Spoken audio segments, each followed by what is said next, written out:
Hi dear learners, आज हम 11th की इकोनॉमिक्स के बारे में चर्चा करेंगे। उसका some basic aspects. Introduction to economics. Economics जिसको हिंदी में अर्थशास्त्र कहते हैं। बेसिकली जो इकोनॉमिक्स शब्द है वो ग्रीक शब्द के दो शब्दों से बना है, ऑइको और नोमोस। ऑइको का मतलब हाउस और नोमोस का मतलब management. The word economics was used to mean home management with limited funds available in the most economical manner possible। मतलब सीमित कोष को अच्छे से अच्छे ढंग से गृह प्रबंधन में इस्तेमाल करना ही अर्थशास्त्र कहलाता था। The science of economics was born with the publication of Adam Smith, an inquiry into the nature and causes of wealth of nation। Adam Smith ने एक बुक लिखी जिसका नाम an inquiry into the nature and causes of wealth of nation, जिसको short में wealth of nation भी कहते हैं, इन द ईयर ऑफ 1776। शुरुआत में जब इसका जन्म हुआ एक विज्ञान के रूप में अर्थशास्त्र का, तो इसको पॉलिटिकल इकोनॉमी कहा जाता था। लेकिन 19वीं शताब्दी के अंत तक पॉलिटिकल इकोनॉमी चेंज होकर के इसका नाम इकोनॉमिक्स हो गया। अब आइए हम देखते हैं सम बेसिक टर्म्स। चूंकि इकोनॉमिक्स में टर्म्स हैं, सारे विषयों में होते हैं, तो यहां पर पहले हम टर्म्स को जान लेंगे तो इकोनॉमिक्स को समझने में आसानियां होंगी। यहां पर हम देखते हैं some basic terminologies of economics. सबसे पहला है इकोनॉमी, जिसको हिंदी में आर्थिक व्यवस्था कहते हैं। An economy is a system in which people earn their living by performing different economic activities like production, consumption, investment। यानी कि आर्थिक व्यवस्था एक आर्थिक व्यवस्था वो प्रणाली है जिसमें व्यक्ति यानी लोग आर्थिक क्रियाएं, उत्पादन, उपभोग और विनियोग, ये तीनों आर्थिक क्रियाएं हैं, करके अपनी जीविका का संचालन करते हैं। उसे आर्थिक व्यवस्था कहते हैं। दूसरा टर्म है कंज्यूमर, उपभोक्ता। A consumer is one who consumes goods and services for the satisfaction of his और हर वांट्स। उपभोक्ता वो है जो अपनी आवश्यकताओं की संतुष्टि के लिए माल तथा सेवाओं का उपभोग करता है। तीसरा टर्म है consumption. It is the process of using up utility value of goods and services for the direct satisfaction of our wants। यह वो प्रक्रिया है जिसमें आवश्यकताओं की संतुष्टि के लिए सेवाओं एवं वस्तुओं की उपयोगिता का उपभोग किया जाता है।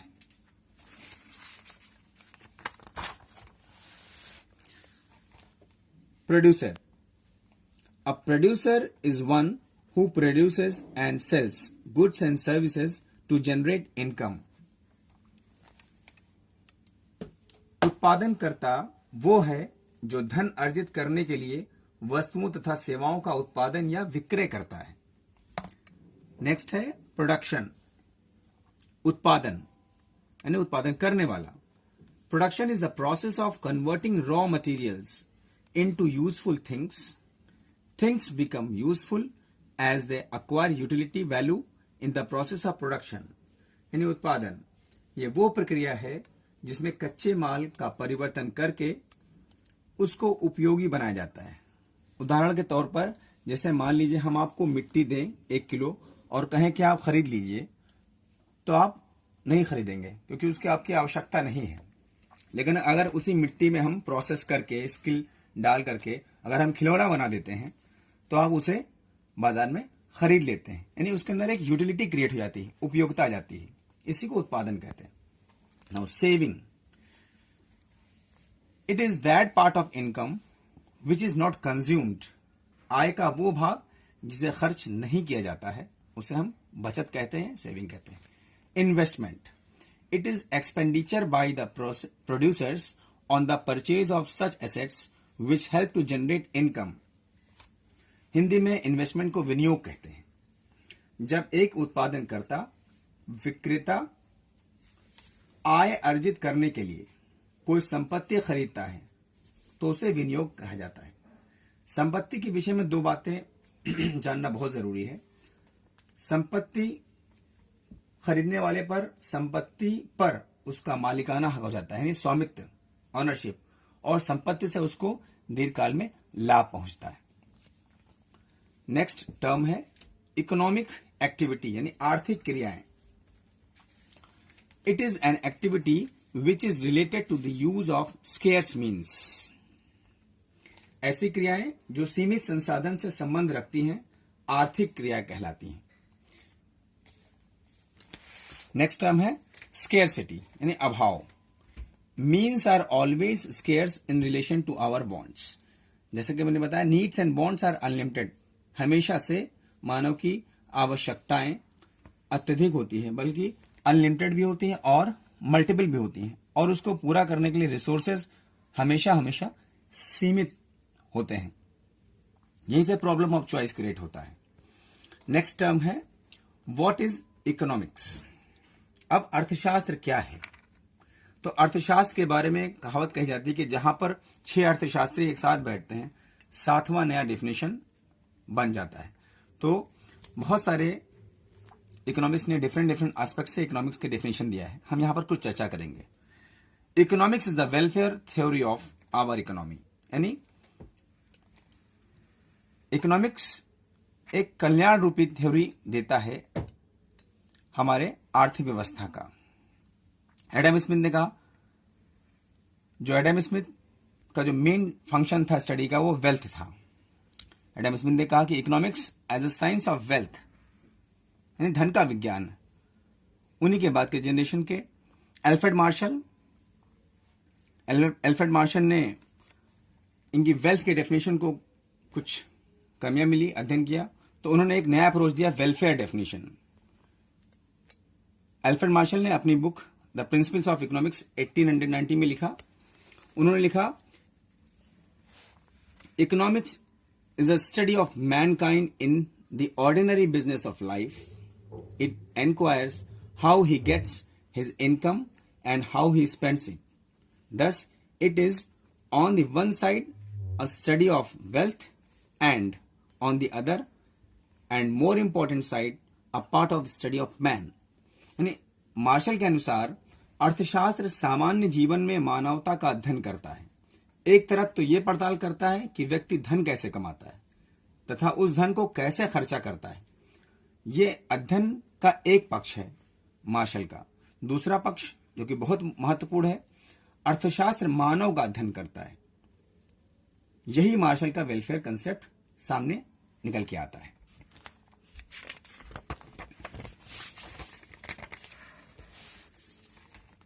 Scarcity definition bye Lionel Charles Robins, जो कि फेमस थे मानवता की आवश्यकता जो पूरी नहीं कर सकते हैं। उनका केंद्र बिंदु था, इनका दर्शन था, जिसके लिए वो काफी विख्यात थे। रॉबिन्स ने कहा, economics is a science which studies human behaviour as a relationship between ends and scarce resources which could have alternative uses. अर्थशास्त्र वो विज्ञान है जो मानव स्वभाव का अध्ययन सीमित संसाधन तथा उसके विभिन्न उपयोग के संबंध में करता है। यानी रॉबिन्स के अनुसार अर्थशास्त्र वो विज्ञान है जो सीमित संसाधन में और उस सीमित संसाधन का विभिन्न उपयोग कैसे किया जा सकता है ये बतलाता है। अगला जो नेक्स्ट कंसेप्ट आया वो ग्रोथ कंसेप्ट आया भाई पॉल सैमुअल्सन, जिन्होंने एक बुक लिखी थी economics and introductory analysis in 1948। Samuelson साहब ने कहा कि economics is the study of how man and society choose with or without use of money to employ scarce resources which could have alternative uses to produce various commodities over time and distribute them for consumption now and in the future among people and group of society. अर्थशास्त्र इस बात का अध्ययन करता है कि कैसे मानव और समाज सीमित संसाधन को मुद्रा से तथा मुद्रा के बिना प्रयोग में लाता है जिस सीमित संसाधन का विभिन्न प्रयोग कर कई तरह के वस्तुओं का उत्पादन उपभोग के लिए करके वर्तमान तथा आने वाले कल के लिए लोगों में तथा समूहों में उसका वितरण करना। अब हम आते हैं, is economics a science? If yes, which kind of science? क्या अर्थशास्त्र एक विज्ञान है? अगर है तो किस तरह का विज्ञान है? Now analysing these definitions we got here, economics is a science which studies human behaviour. अब अर्थशास्त्र मानव का अध्ययन करता है और मानव का अध्ययन अपने आप में सबका अलग अलग होता है। जैसे मान लीजिए एक घर में 5 लोग रहते हैं, 5 लोगों के टेस्ट और प्रेफरेंसेस अलग अलग हैं। किसी को वनीला पसंद है, किसी को चॉकलेट, किसी को पोगो पसंद है न्यूज चैनल में, किसी को स्पोर्ट्स, किसी को मूवी। तो जब एक ही घर में इतनी भिन्नता है तो समाज में सारे मानव का व्यवहार अलग अलग होगा। तो ऐसा विज्ञान जो मानवों का अध्ययन करता है और मानव के व्यवहार का अध्ययन करता है और व्यवहार सब भिन्न है, तो उसके laws and rules universal applicable नहीं हो सकते।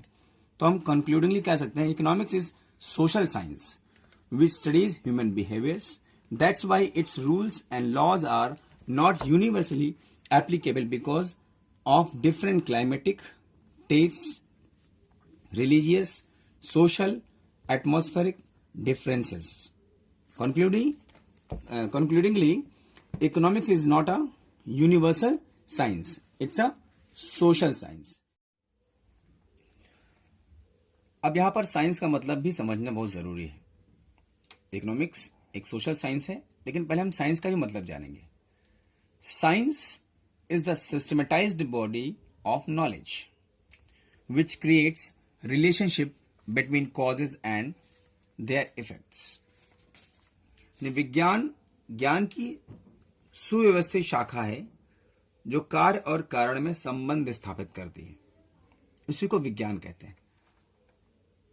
अब साइंस जहां पर भी अपनी एप्लीकेबिलिटी करता है वो 2 तरह से अप्लाई होता है, science as positive approach, science as normative approach. तो पॉजिटिव अप्रोच साइंस का क्या होता है? Positive approach seeks what is, क्या है, और normative approach seeks what ought to be, क्या होना चाहिए। तो अब यहां पर हम इकोनॉमिक्स एज पॉजिटिव साइंस का अध्ययन करेंगे। It deals with the actual happenings, it presents the real picture of facts without any comment and suggestion. जो वर्तमान में स्थिति है वो बताने का काम करता है, that is called positive economics. उस पर कोई कमेंट, कोई सजेशन नहीं देता है। For example, prices in Indian economy are constantly rising. Bharat में मान लीजिए पेट्रोल का दाम निरंतर बढ़ रहा है या और भी कई चीजों का दाम निरंतर बढ़ रहा है, तो अगर इकोनॉमिक्स में बता रहा है कि प्राइस बढ़ रहा है तो ये पॉजिटिव अप्रोच है। अब क्यों बढ़ रहा है, क्या कारण है, अगर इसकी चर्चा नहीं करता है तो अब ये पॉजिटिव अप्रोच है। अब economics as normative science, it deals with norms of facts and suggests what ought to be. It promotes social and economical values. It suggests ways and measures to be adopted for economic betterment of the people. अब जब normative approach लाता है तब वहां पर वो promote करता है, सजेशन करता है, कमेंट करता है कि क्या होना चाहिए। For example, the fundamental principle of economic development should be the developments of our rural India. Economics का ध्येय मान लीजिए अभी सेलेक्ट हुआ कि हमारा जो गांव का विकास है वो मुख्य है, वो होना चाहिए। तो यहां पर नॉर्मेटिव अप्रोच है। There should not be multi national companies in consumer goods industries in our countries, यानी हमारे कंट्री के मार्केट में, कंज्यूमर गुड्स के मार्केट में बड़ी बड़ी कंपनियों का इन्वॉल्वमेंट नहीं होना चाहिए। अब ये नॉर्मेटिव अप्रोच है। क्यों? क्योंकि उससे जो छोटे व्यापारी, छोटे उद्योग हैं, हानि में आ जाएंगे। तो ये नॉर्मेटिव अप्रोच है। तो यहां पर हमने जाना इकोनॉमिक्स एज पॉजिटिव अप्रोच और इकोनॉमिक्स एज नॉर्मेटिव अप्रोच। आगे चलते हैं। On the basis of nature of production of goods and services, economics are classified into 3 different categories, यानी इकोनॉमिक्स का जो क्लासिफिकेशन है वो on the basis of nature of production of goods and services है। तो उसका जो पहला रूप है वो है मार्केट और कैपिटलिस्टिक इकोनॉमी, जिसको हिंदी में पूंजीवादी आर्थिक व्यवस्था कहते हैं।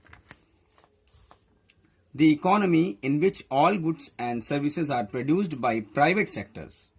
In such economy, prices of goods and economic resources are determined by demand and supply forces, and all producers produce goods for profit. Government of a market economy or capitalist country only manage production, does not produce them. For example, USA और UK और Canada. हम इसको हिंदी में बताते हैं। पूंजीवादी आर्थिक व्यवस्था वो है जिसमें संपूर्ण वस्तुओं तथा सेवाओं का उत्पादन निजी क्षेत्र द्वारा किया जाता है, पूंजीवादी व्यवस्था कहलाती है। दूसरा है सेंट्रल प्लान्ड और सोशलिस्ट इकोनॉमी, जिसको समाजवादी आर्थिक व्यवस्था कहते हैं। In this economy goods and services are produced by government sector. All economic resources are owned by government. Government stick to social objective. Therefore, the price level of produced goods are low with less profit margins. Standard of people is not so high. For example, Russia, Thailand, Malaysia. इसको हम हिंदी में बताते हैं। समाजवादी आर्थिक व्यवस्था वो आर्थिक व्यवस्था जिसमें वस्तुओं तथा सेवाओं का उत्पादन सरकारी तंत्र द्वारा किया जाता है, जिसमें समस्त आर्थिक संसाधनों पर सरकार का स्वामित्व होता है तथा सरकार का मुख्य उद्देश्य सामाजिक उत्थान होता है, जिससे सरकार वस्तुओं तथा सेवाओं के मूल्य पर कम से कम लाभ लेकर के मूल्य का निर्धारण करती है, जिससे सामान्य जीवन स्तर बना रहता है। अब तीसरी आर्थिक व्यवस्था है मिश्रित आर्थिक व्यवस्था, mixed economy. It has both features of market economy and planned economy. Means goods are produced by private and government sector both. Private sector has profit objective and government sector has social objective to produce goods and services. For example India, Pakistan, Bhutan, Sri Lanka. Hindi में जानते हैं इसको। मिश्रित आर्थिक व्यवस्था